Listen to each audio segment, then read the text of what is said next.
নৰেন্দ্ৰ মোদী চৰকাৰে পুনৰ আনিব কেব। লখিমপুৰত নিৰ্বাচনী ৰণসিঙা বজাই ঘোষণা অমিত শ্বাহৰ।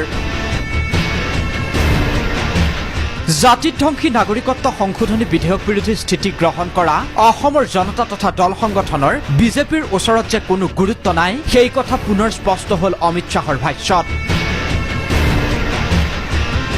লখিমপুৰত নিৰ্বাচনী প্ৰচাৰ চলাবলৈ আহি লীলাবাৰী গ্ৰাম্য ক্ৰীড়া প্ৰকল্পত অনুষ্ঠিত ভাৰতীয় জনতা যুৱ মৰ্চাৰ ৰাজ্যিক যুৱ সমাৱেশত অংশ লৈ অমিত শ্বাহে ঘোষণা কৰিলে, বিজেপি ক্ষমতালৈ আহিলে পুনৰ মোদী চৰকাৰে আনিব কেব। सिटीजन अमेंडमेंट बिल को मोदी जी फिर से लाने वाले हैं। इसको असम के जन जन तक ले जाएंगे। जोर से बोलो, ले जाएंगे। ৰাজ্যসভাৰ শেহতীয়া অধিৱেশনত এই বিধেয়ক গৃহীত কৰাত মোদী চৰকাৰ ব্যৰ্থ হলেও বিজেপি পুনৰ ক্ষমতালৈ আহিলে যে লোকসভাত এই বিধেয়ক উত্থাপন কৰিব সেই কথা স্পষ্ট হ'ল অমিত শ্বাহৰ মন্তব্যত।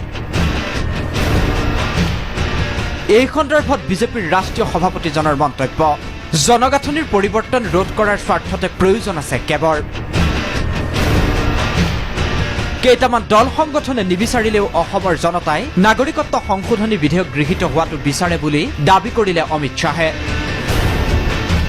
ইয়াৰ সপক্ষে যুক্তি দাঙি ধৰি অমিত শ্বাহে ক'লে, স্বায়ত্তশাসিত পৰিষদৰ নিৰ্বাচনত কেব বিৰোধী অস্তিত্বহীন হ'ল। অগপকে ধৰি সকলো কেব বিৰোধীক অস্তিত্বহীন কৰিলে অসমৰ জনতাই। असम गण परिषद समेत असम के सारी पार्टियां जो सिटीजनशिप अमेंडमेंट बिल का विरोध करती थी, वो सारी पार्टियों का सुपड़ा साफ करने का काम ये असम की महान जनता ने किया। সিদিনালৈকে মিত্ৰ অগপক সমালোচনা কৰি অমিত শ্বাহৰ প্ৰশ্ন, 10 বছৰে শাসনত থাকি অগপই অসম চুক্তিৰ বাবে কি কৰিলে? 1985 से असम में एक एकॉर्ड बना था, 1985 से बना। 10 साल तक एजीपी की सरकार रही, 25 साल कांग्रेस की सरकार रही, केंद्र में 20 साल कांग्रेस की सरकार रही। आसाम एकॉर्ड का क्या किया था भाई? जरा आसाम की जनता को जवाब दीजिए। ৰাজ্যসভাত উত্থাপনতে সীমাবদ্ধ থকা 6 জনগোষ্ঠীৰ জনজাতিকৰণ বিধেয়কক লৈও কীৰ্তিত্ব দাবী কৰিলে অমিত শ্বাহে। অমিত শ্বাহৰ দাবী, বিজেপিয়েহে 6 জনগোষ্ঠীক জনজাতিকৰণৰ কাম কৰিলে।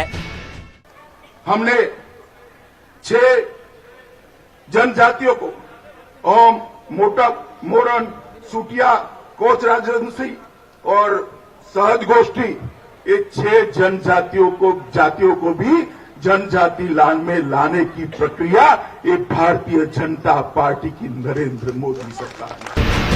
কাশ্মীৰৰ পুলৱামাত পাক সন্ত্ৰাসবাদীয়ে চলোৱা ভয়ংকৰ আক্ৰমণ সন্দৰ্ভতো মন্তব্য আগবঢ়ালে অমিত শ্বাহে। শ্বহীদৰ ত্যাগ অথলে নাযায়, কাৰণ কেন্দ্ৰত এতিয়াও আছে বিজেপি চৰকাৰ, ক'লে অমিত শ্বাহে। कायरतापूर्ण हमला जो पाकिस्तान ने किया है, पाक प्रेरित आतंकवादियों ने किया है, सीआरपीएफ के 45 जवानों का जिसमें मृत्यु हुआ है, वो व्यर्थ नहीं जाने वाला, क्योंकि इस बार केंद्र में कांग्रेस की सरकार नहीं है, इस बार केंद्र में आपकी बनाई हुई भारतीय जनता पार्टी की नरेंद्र मोदी सरकार। कैमरा पर्सन रूपমৰ সৈতে লখিমপুৰৰ পৰা কৰুণা কৃষ্ণনাথ, DY365।